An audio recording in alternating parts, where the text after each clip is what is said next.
Je disais tout à l'heure que Dieu nous garde, c'est pour que nous ne soyons pas distraits. Parce que quand on prend une pause, lorsqu'on reviendra, on soit distrait. Non. Nous sommes censés rester dans la droiture. En restant dans la droiture, nous allons avancer de la bonne manière. Nous avons des idées, nous allons les développer ici et de cette façon. Ce que nous faisons, c'est un amour à bâtir pour tous. Nous ne provoquons personne. Nous avons des gens, des intellectuels qui sont très calés pour donner une bonne éducation aux autres. Alors il faut donner la place à ceux-là. Je ne dis pas qu'il faut négliger les autres, non. Il faut placer la personne au bon endroit. Moi j'aime tout le monde, j'aime les Téké, j'aime les Global, toute la nationalité dans le pays. Que tu sois étranger ou pas, peu importe, nous sommes tous dans le pays. Quand il y a une bombe dans la ville, elle ne choisit pas seulement les autochtones. La bombe explose et pour les autochtones et pour les étrangers. C'est comme ça que j'ai compris la chose. Et dans l'église, lorsque nous prions, lorsque le pasteur prêche, il prêche pour tout le monde. Mais la bénédiction, c'est Dieu qui la dirige sur la personne à laquelle il veut que cette bénédiction soit maintenant sur elle. Et cette personne-là verra qu'elle est en train de prospérer dans sa vie. C'est comme ça que Dieu est. Mais l'intérêt de se retrouver dans l'église, c'est pour nous tous. C'est vrai qu'on verra que quand on va donner beaucoup de dîmes, le pasteur va beaucoup mettre dans sa poche, s'acheter de très grandes voitures, de belles voitures. Ok, laissez-le parfois s'acheter cela. Vous savez combien de fois il fait des jeûnes? Vous savez combien de fois il prie par jour et par nuit? Rien que pour que ce ministère-là soit et reste et demeure. C'est parce qu'il a toujours ce vouloir de ne pas regarder la chose à l'ébat. Il aime et il veut que cela avance. Donc, quand il a la dîme, il a les offrandes.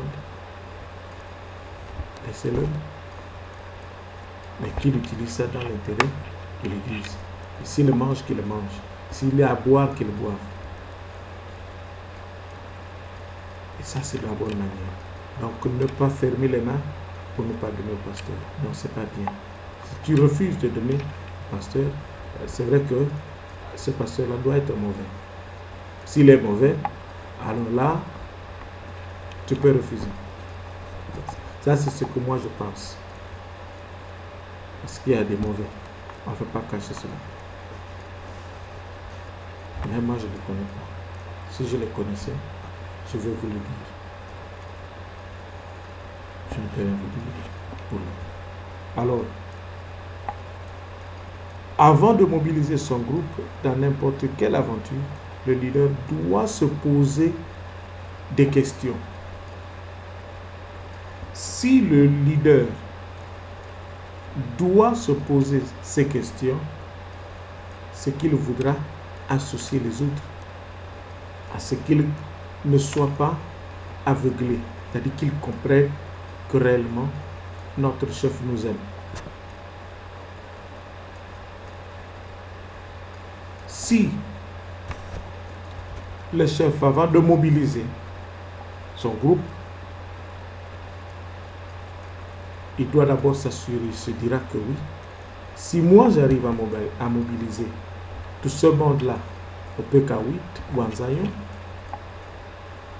est-ce que si je vais leur dire ce qui est mauvais à faire dans notre zone, est-ce qu'ils vont croire? Est-ce qu'ils vont accepter?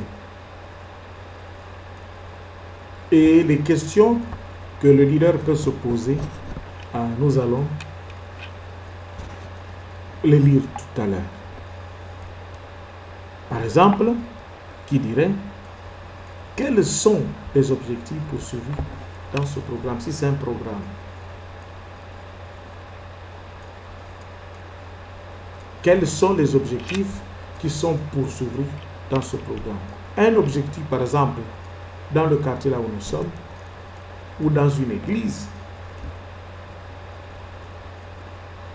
Si nous sommes dans une église, un pasteur doit par exemple se dire que c'est vrai que nous avons des cultes chaque dimanche dans l'église. Chaque dimanche seulement que nous avons culte dans l'église. Pourquoi est-ce que dimanche nous suffit d'être à l'église? Parce que nous avons parfois 2 heures de culte ou 2h30 de culte. Et les 2h30 de culte que nous avons peut-être 1 heure d'intercession ou 2 heures, 1h30 d'intercession, juste pour se mettre en condition que lorsque nous allons chanter, et puis nous allons dans la parole. Or, dans l'intercession, il faut prier, il faut adorer Dieu, et ainsi de suite. Comme un joueur qui va jouer au foot. Et s'il ne s'entraîne pas, vous êtes sûr qu'il sera bon sur le terrain? Non. Tout, le leader pourra se dire, alors, l'intérêt, parce que nous avons des membres dans l'Église qui prient et qui demandent à ce qu'il y ait, que Dieu réponde à toutes leurs doléances et que Dieu regarde leurs problèmes, que Dieu apporte des solutions. Le pasteur seul ne peut pas apporter une solution. Le pasteur est comme un contribuable, c'est-à-dire il est l'intermédiaire entre Dieu et les membres de l'Église. Et qu'est-ce qu'il fera?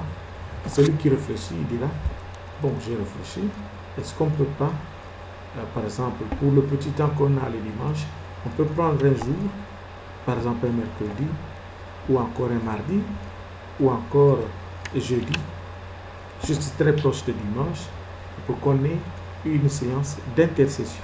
L'intercession, c'est dans la prière, où on viendra rien que pour prier.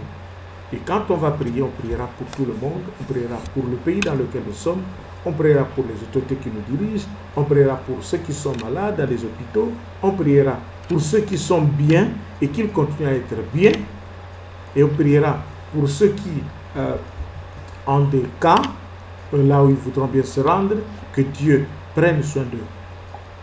Or, si le leader réfléchit de la sorte, moi je ne pense pas que les miracles ne peuvent pas s'opérer dans l'Église. Ça, c'est dans le cas de l'Église. Et si, par exemple, nous sommes dans une école, nous avons un directeur qui est le chef d'établissement de là où il est. Il y a des enseignants et il y a des élèves. Et si le directeur ne met pas un emploi du temps et ne sillonne pas, et il n'a pas un cahier de présence, ou ne sillonne pas les salles de classe, ou parfois faire même le tour dans une classe et en train de suivre. C'est vrai qu'on a des inspecteurs parfois dans les salles de classe. Ils suivent un peu comment est-ce que le professeur est en train d'enseigner. Est-ce que le message qu'il véhicule, selon sa discipline, si c'est l'histoire, si c'est la géographie, est-ce que ces enfants-là apprennent cela bien? Ou encore, il y a une question de cours, un devoir, une interrogation. Si les notes sont mauvaises, est-ce qu'on ne peut pas se poser la question de savoir pourquoi ces enfants? Il y a des notes mauvaises, les enfants ne travaillent pas bien. Ou ce sont les enfants qui travaillent bien. Ou encore, c'est le professeur qui enseigne mal. Et la leçon peut mal passer. Ou à l'hôpital, aussi on peut avoir des contrôleurs. Ça c'est vu aussi dans l'audit. Tu arrives à l'hôpital, on te fait des examens.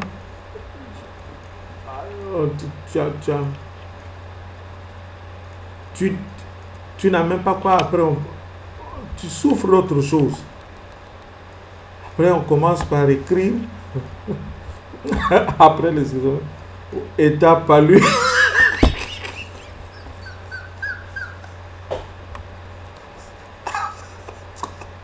État palu. Tu as besoin de boire l'eau. On dit état palu, oui, parce que quand tu as le palu, c'est vrai pour certains, tu n'as pas le courage de boire. Et après, on va te mettre quoi? Les perfusions. Mais quand tu te dis tu as mal, au pied. On va te donner quoi? Ah, j'ai oublié les médicaments en question. On appelait ça Gani-Sulfa. On va te donner les médicaments de diarrhée.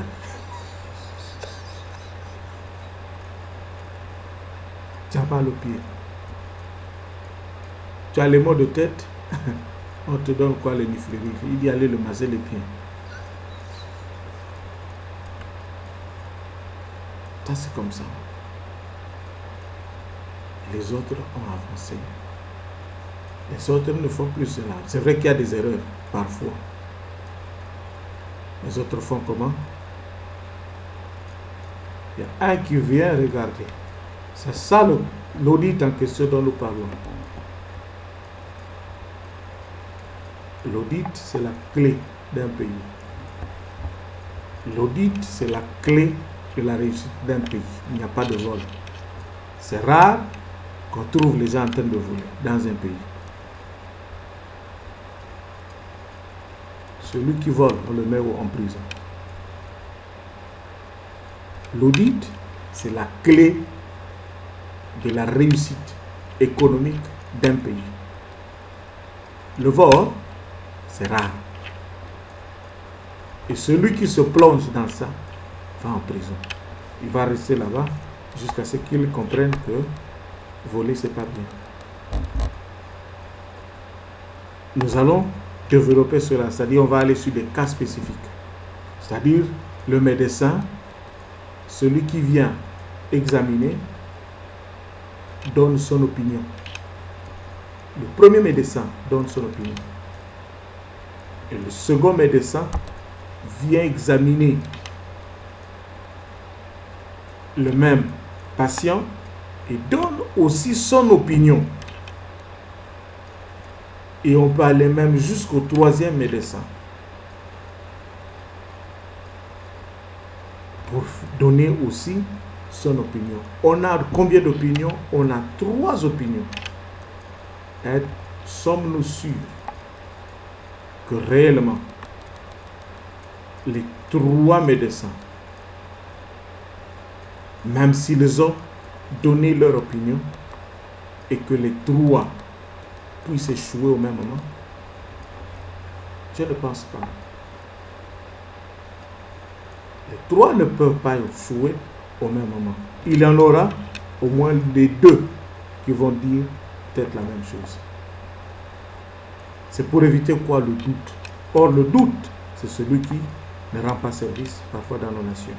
Pourquoi? Parce que tu ne sais pas qui peut faire quoi et de quelle manière la chose est faite. D'où il faut lui coller quelqu'un derrière. Moi, je pense que notre opposition, s'il y a une opposition au pays ou dans d'autres pays, ce que les autres font, il faut copier cela. Le président ne peut pas tout contrôler, ce que font ces ministres. Alors tu lui prends un ministre d'opposition. Si tu es ministre, par exemple, de la santé, on prend un autre ministre de la santé. Dans l'opposition, on crée un ministère de la santé de l'opposition. Et celui-là aura pour mission de contrôler ce que le ministre au pouvoir fera. C'est tout. Pourquoi? Parce que quand ils vont arriver au Parlement, ils se tiendront debout, ils parleront un bon langage. Et les autres vont avoir peur des autres.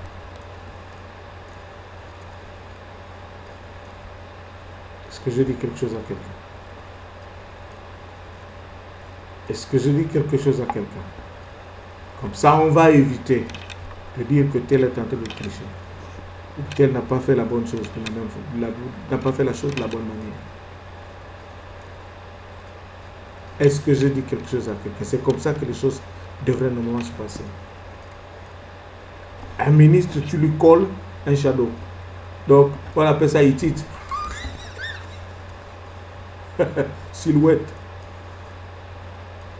Derrière, l'autre devant. Il suit tout ce qu'il fait. Et comme ça, je ne pense pas qu'on dirait que tel a volé. S'il a volé, on saura qu'il a volé. On va contrôler tout ce qu'il a fait. Même s'il peut faire telle chose, ce n'est pas un problème. C'est vrai, parfois ça arrive. Nous allons prendre un break, juste pour arriver à la fin.